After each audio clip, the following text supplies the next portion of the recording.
معكن قلعو حبرات هاجرات شعات ميتشح كتابت نابي إرترا ليخو حبرات أوروبا بإرترا نزكاية زلو قدود ناي قلب سراح من موالو إرتراوان نبرت هولاند كسي مسريتوم ما سرتاو مقبتات المركب نتسقم لنا كبلو نبرتي كتماس مراه أماري روم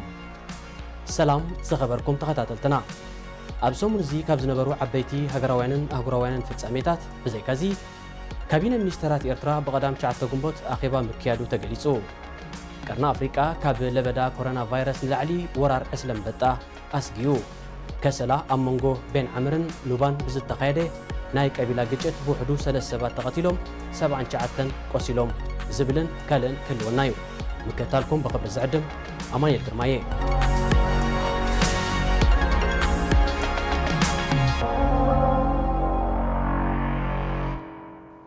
مع كان قلع حبرات هاجرات يونيسيف لعلي شعات ميتشح كتابت ناب إرترا كمز الأخي أفليتو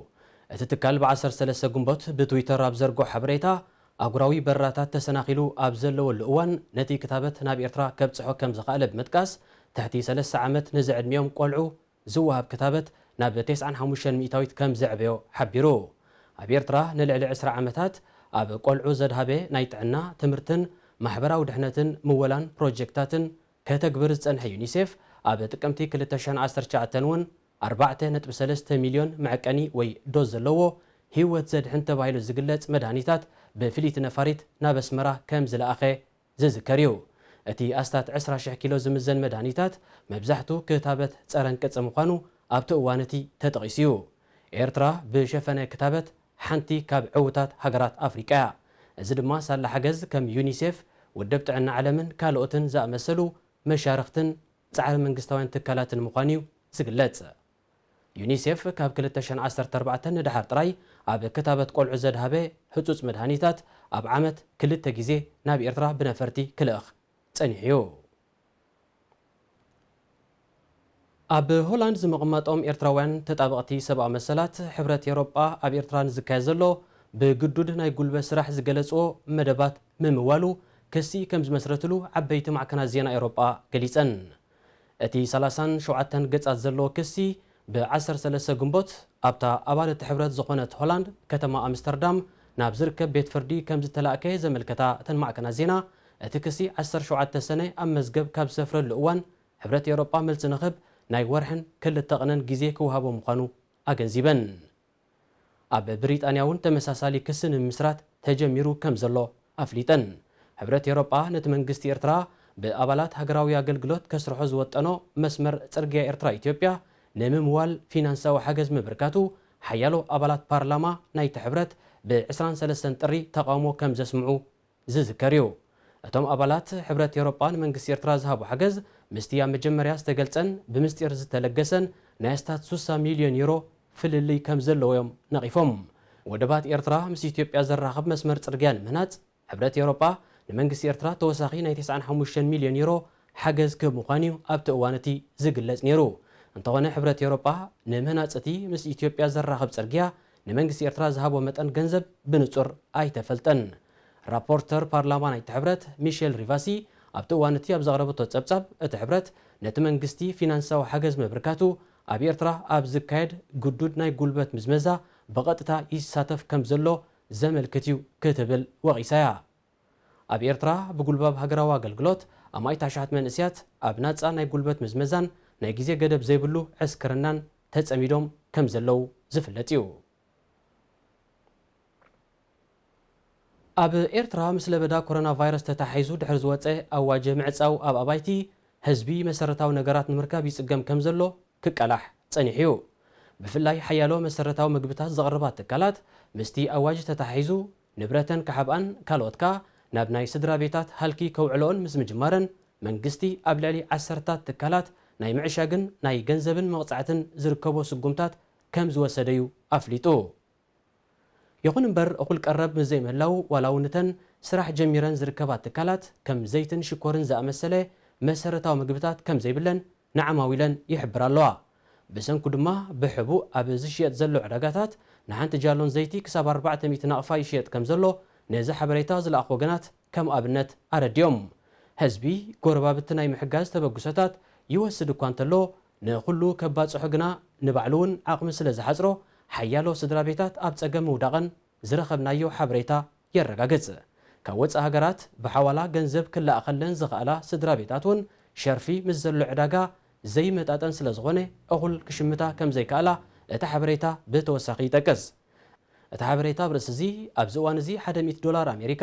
ኣስታት 1300 ናቕፋ ይሽረፍ ምስ ምህላው በንጻር እዚ ድማ ወርሓዊ ንሃልኪ ኤሌክትሪክ ዝኽፈል መጠን ገንዘብ ካብ 700 ክሳብ 1000 ናቕፋ ዝግመት ምስ ምዃኑ እቲ ሸርፍን ዘሎ ናይ ዕዳጋ ኩነታትን ዘይመጣጠን ምዃኑ የነጽር ህዝቢ ብዘይካቲ ጠዋርን ዘይብለንን ትሑት መነባብሮን ዘለወንን ስድራ ቤታት ዝገብሮ ዘሎ ጊዜያዊ ናይ ምግብን ገንዘብን ሓገዛት ሓደ ካብ ጾር ንዝኾነ ወርሓዊ ክፍሊት ክራይ ኣባይቶውን ንጊዜኡ ከወንዝፍ ይርአ ኣሎ ኣብ ኣስመራን ከባቢኣን እውን ምስ ዝወርድ ዘሎ ዝናብ ተዛሚዱ ፍታሕ ማይ እኳ እንተተረኽበ ብሻምብቆታትን ቦጣትን ዝባጻሕ ዝነበረ ፀገም ጽሩይ ስተ ማይ ግና ክሳብ ዝእዋን እዚ ክፍታሕ ከም ዘይከኣለዩ ተመልኪቱ ዳሃዩ ኣጥፊኡ ዝርከብ መንግስቲ ኤርትራ በንጻሩ ብዛዕባ ድሕረ ለበዳ ኮሮና ቫይረስ ዝህሉ መደባት ሕውየት ቁጠባ ይኹን ማሕበራዊ ድሕነት ንህዝቢ ዝኾነ ሓበሬታ ኣይሃበን ካቢነ ሚኒስተራት ኤርትራ ብቐዳም 9 ግንቦት ኣብ ሰዓታት ናይ ንጎ ኣብ ኣስመራ ኣዳራሽ ደንደን ኣኼባ ከም ዘካየደ ተሓቢሩ እቲ ኩሎም ኣባላቱ ከም ዘይተረኽቡ ዝተሓበረ ካቢነ ኣብቲ ናይ ፍርቂ መዓልቲ ኣኼቡ ዝዘተየሎም ነጥብታት ይኹን ብዛዕባ ምእካቡ ብመንገዲ ማዕከናት ዜና መንግስቲ እኳ እንተዘይተቃልሐ ኣብ ዝመጽእ እውን ተወሳኺ ኣኼባ ከካይድ ምዃኑ እዩ ዘነጽር እቲ ዝበጽሐና ሓበሬታ ህዝቢ ካብ ኣኼባ ካቢነ ሚኒስተራት ኤርትራ ዝጽበዮ ነገር እኳ እንተዘየለ መራሕትን ሚኒስተራትን ዝተፈላለየ ሃገራት ዓለም ንህዝብታቶም ኣብ ዘረጋግእሉን ድሕሪ ኮሮና ቫይረስ ንዝህሉ መደባት ድማ ብዝርዝር ኣብ ዝገልጽሉን ዘለዉ እዋን ካቢነ ሚኒስተራት ኤርትራ ይኹን እታ ብቐንዱ እዚ ዘሎ ኩነታት ብቐጥታ ዝምልከታ ሚኒስተር ጥዕና ዳሃዮም ምጥፍኡ መቐጸልታ ናይቲ መንግስቲ ኤርትራ ኣብ ህዝቢ ዘለዎ ንዕቀት ዘጉልሕ ምዃኑ እዮም ዝተፈላለዩ ወገናት ዝወቕሱ በንጻር እዚ ፕረዚደንት ኢሳያስ ብጉልባብ ዘተ ኣብ ለበዳ ኮሮና ቫይረስን ምክልኻል ወራር ዕስለ አንበጣን ብ3-4 ጉንበት ኣብ ኢትዮጵያ ዑደት ምክያዱ ዝዝከር እዩ እዚ ትከታተልዎ ዘለኹም ካብ ስቱድዮ ፓሪስ ዝመሓላለፍ ሰሙናዊ ፍጻሜታት እዩ ካብ ሃገራዊ ዛዕባታት ኣብ ዞባና ናብ ዝተረኣዩ ዓበይቲ ፍጻሜታት ክንሰግር ኢና ድሕርዛ ሓጻር መሰጋገሪት ክንምለስ ኢና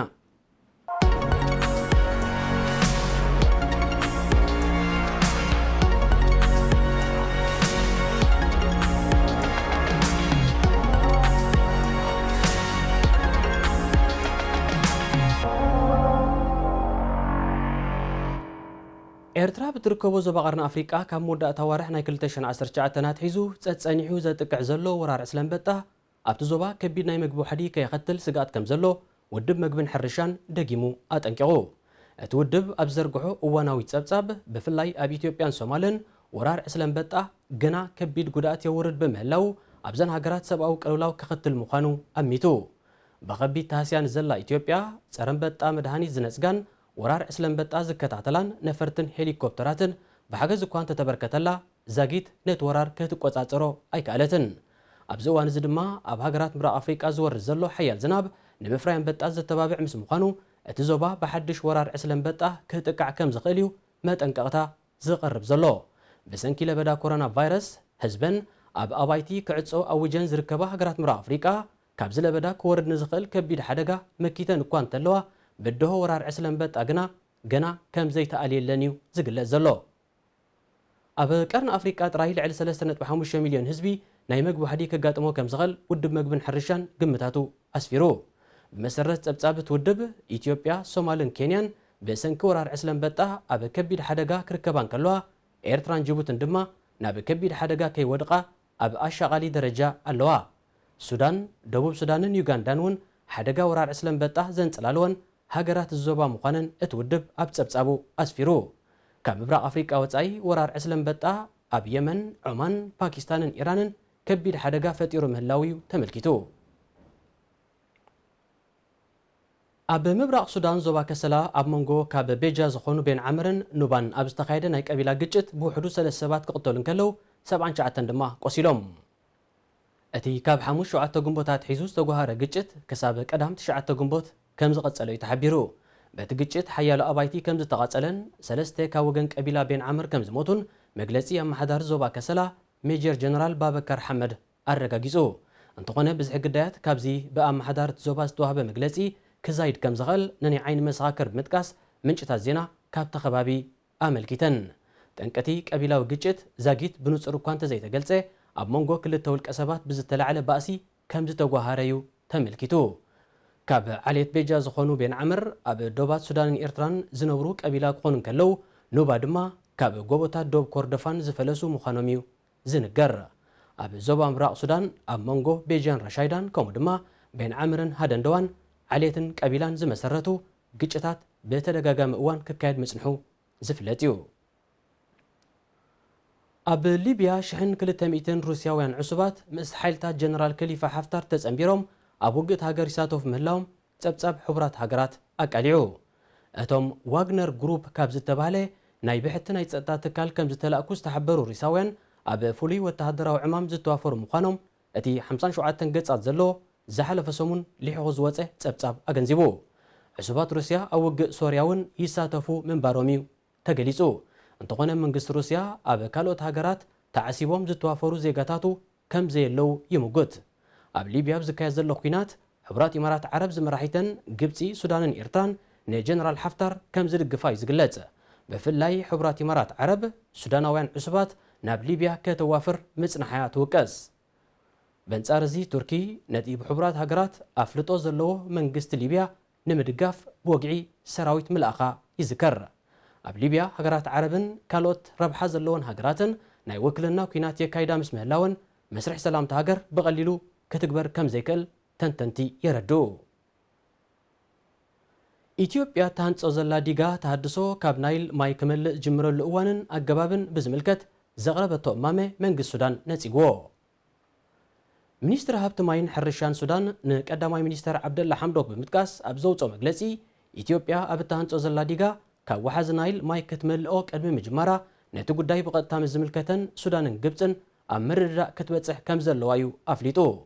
ካብዚ ወፃኢ ግና ኢትዮጵያ ብዘይ ኣፍልጦን ምርድዳእን ሰለስቲአን ሃገራት ማይ ምምላእ ክትጅምር ንዘቕረበቶ እማመ ከም ዘይቅበሎ ኣነጺሩ ኣብ ግዜ ስርዓት በሽር ንመርገጺ ኢትዮጵያ ኣብ ጉዳይ ኣጠቓቕማ ናይል እትድግፍ ዝነበረት ሱዳን ካብ ዝሓለፈ ዓመት ናብ ግብፂ ዛዝያ ከም ዘላ እዩ ዝግለጽ እንተኾነ ሱዳን ማሕበር ሃገራት ዓረብ ንመርገጺ ግብፂ ብምድጋፍ ንዘሕለፈ ውሳነ እውን ብምቃወም ኣብ ጉዳይ ኣጠቓቕማ ናይል ሰለስቲአን ዝምልከተን ሃገራት ኣብ ምርድዳእን ናይ መወዳእታ ስምዕን ክበጽሓ ከም ዘለወን እያ ኣነጺራ ብደፊኢት ኣሜሪካን ባንኪ ዓለምን ምስ ግብፅን ሱዳንን ኣብ ዘተ ተጸሚዳ ዝነበረት ኢትዮጵያ እኹል ምድላው ኣይገበርኩን ብምባል ብሃንደበት ድሕሪ ምስሓባ ግብፂ እቲ ጉዳይ ናብ ባይቶ ጸጥታ ከተሰጋግሮያ ክትሰርሕ ጸኒሓ ኢትዮጵያ ካብ 2011 ኣትሒዛ እተሃንጾ ዘላ ዲጋ ተሃድሶ ልዕሊ 75 ሚእታዊት ክፋሉ ከም እተዛዘመን ካብ ዝመጽእ ወርሒ ሓምለ ኣትሒዙ ድማ ማይ ከተዕቁረሉ ከም እትጅምርን እያ ኣፍሊጣ ግብፂ ነዚ ናይ ኢትዮጵያ ውሳኔ ብምቋም ፖለቲካውን ዲፕሎማስያውን ግብረ መልሲ ተሕይል ከም ዘላ ማዕከናት ዜና የመልክታ ን34 ዓመታት ኣብ ስልጣን ዝርከብ ፕረዚደንት ዩጋንዳ ዩዌሪ ሙሴቬኒ ዝመጽእ ዓመት ኣብ ወርሒ መጋቢት ክካየድ ዝተመደበ ሃገራዊ ምርጫ ብሰንኪ ለበዳ ኮሮና ቫይረስ ክስረዝ ከም ዝኽእል ኣተንቢሁ እቲ ፕረዚደንት ኤንቢሲ ምስ ተባህለ ቴሌቪዥን ሃገር ኣብ ዝገበርዎ ቃለ መጠይቕ ኮሮና ቫይረስ እንከሎ ምርጫ ክካየድ ኢልካ ምሕሳብ ጽላለዩ ክብል ገሊጹ ዛጊት 121 ሰባት ብኮሮና ቫይረስ ከም እተለኽፍዋ ኣብ ዝሓበረት ዩጋንዳ ኣብ መጋቢት 2021 ንዝካየድ ምርጫ ብሰንኪ ዝለበዳ ክሰጋገር ይኽእል እዩ ንዝብል መግለፂ እቲ ፕረዚደንት ካብ ሓያሎ ፖለቲከኛታት ሃገር ተቃውሞ ይውሕዝ ኣሎ ዝመጽእ ዓመት ክካየድ ኣብ ዝተመደበ ምርጫ ዩጋንዳ 76 ዓመቱ ዝመልእ ፕረዚደንት ሙሴቬኒ ዕድመ ኣብ ምርጫ ናይ ዝወዳደር ዜጋት ሃገር ዝግድብ ቅዋም ከም ሰረዞ ኣቐዲሙ ክግለጽ ጸኒሑ ኣብ ኣፍሪቃ ክሳብ ዝመጽእ ዓመት ኣብ 22 ሃገራት ምርጫታት ክካየድ ተመዲቡ እኳ እንተሎ ሓያሎ ካብኣተን ለበዳ ኮሮና ቫይረስ ከም ምኽንያት እናጠቐሳ ከይስርዞ ስጋት ኣሎ ብጉልባብ ኮሮና ቫይረስ ሃገራዊ ምርጫ ብወግዒ ሰረዘት ቀዳመይቲ ሃገር ኣብ ኣፍሪቃ ኢትዮጵያ ኮይናላ ለበዳ ኮሮና ቫይረስ ንህዝብታት ዓለም ኣብ ከቢድ ሻቕሎት ሸሚሙ እኳ እንተሎ ንዝበዝሑ መለኽቲ ስርዓታት ግና ዘይተሓስበ ምረቓ ኮይንዎም ክብሉ ሓያሎ ወገናት ይጠቕሱ ክቡራት ተዓዘብቲ ኣብ ሰሙን እዚ ንዝነበሩ ዓበይቲ ሃገራውን ኣህጉራውያን ፍጻሜታት ኣብዚ ተዛዚሙሎ ዝመጽእ ሰሙን ክሳብ ንራኸብ ሰላም